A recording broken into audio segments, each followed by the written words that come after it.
bonus video on why I love this life library as a person who loves to reflect and analyze.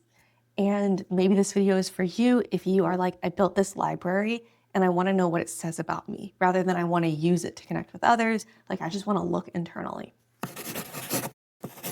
You can go in and you can say, pull out themes from my life. What do they tell me? If you are going through something and you are looking for a positive viewpoint on that, that's anchored in something real to you, you could say, I'm feeling really sad recently. I think it's because of having to send our foster kittens back to the shelter to be adopted. What stories, what experiences in my life demonstrate times when I struggled and overcame that? And how can I use that to see that this will turn out positively as well? I feel like ChatGPT is so geared in on cheerleader mode that they are going to be ridiculously well equipped to answer that type of question.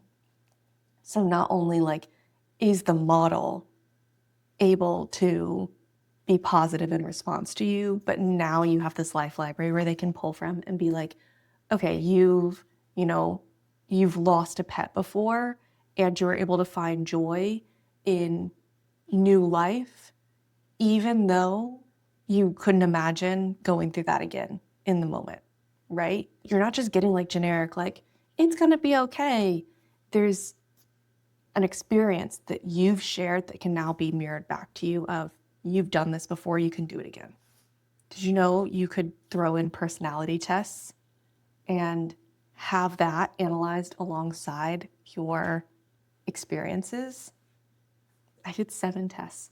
Big 5, DISC, Enneagram, Gallup Strengths, Colby C, Myers-Briggs, and then I added human design. I took all of those, I just like fed in the results. I asked it to find the overlapping like personality traits. Then I took it and I said, show me experiences in my life where those have been exemplified.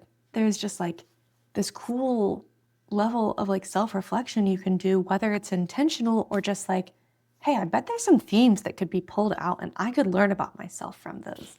I ended up using a combination of my experiences and the personality test for it to tell me like what kind of brands would be most effective for me to work in. The results were a lot about like low pressure, not time, like non-structured type things where I can really like focus on creativity.